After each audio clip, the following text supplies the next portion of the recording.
Tinggi badan kalian berapa? 160, 170, 180 atau 200 cm ya? Tinggi banget kalau misalkan itu ya. Nah, kalau misalkan di Indonesia sendiri sebenarnya sepenting apa sih tinggi badan ini?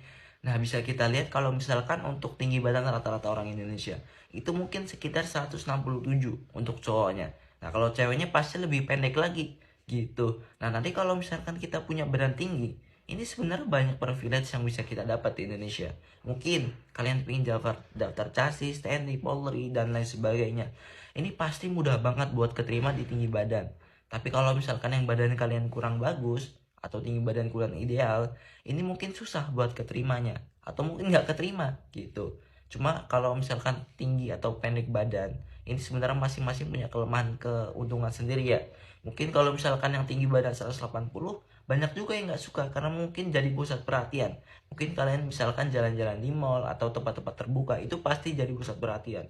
Karena memang tinggi banget 180 itu.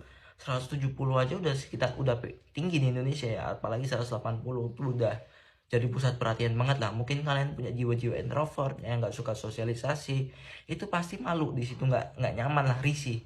Tapi kalau misalkan badan kalian pendek itu nggak jadi pusat perhatian, mungkin jadi minder aja, atau mungkin ya yang diejek karena tinggi badannya kurang, atau ya bisa jadi dibully dan sebagainya. Itu mungkin gak enaknya kalau misalkan tinggi badannya nggak sesuai ya, atau pendek lah bisa dibilang ya. Nah, tapi kalau misalkan untuk tinggi badan sendiri, ini kalau misalkan kalian dari yang 160 pin ke 180 ini bisa banget, atau 170 pin ke 180 ini bisa banget. Cuma ya harus ekstra usaha, harus olahraga, harus penuhi nutrisi, kalsium dan lain sebagainya.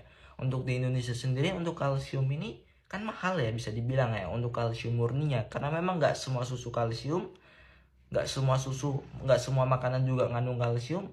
Makanya kalau untuk kalsium murninya ini mahal gitu. Jangan beli yang kayak punya aku karena memang ya mahal. Kalau untuk anak-anak kos ya, kalau misalkan pin beli ya harus sesuai budget gitu. Kalau untuk aku sendiri ya bisa dibilang mahal sebenarnya. Cuma kalau menurutku sendiri ini murah karena ya aku pin tinggi badannya bagus, pingin ideal dan sebagainya. Udah kataku udah gelontorin keluarin aja lah. Cuma beberapa kan kalau dibandingin buat tinggi badan yang permanen ya kan. Nah, kalau aku konsumsi sendiri yang herbal dari China yang kalsium murni ini, yang dari aku 168 jadi 175.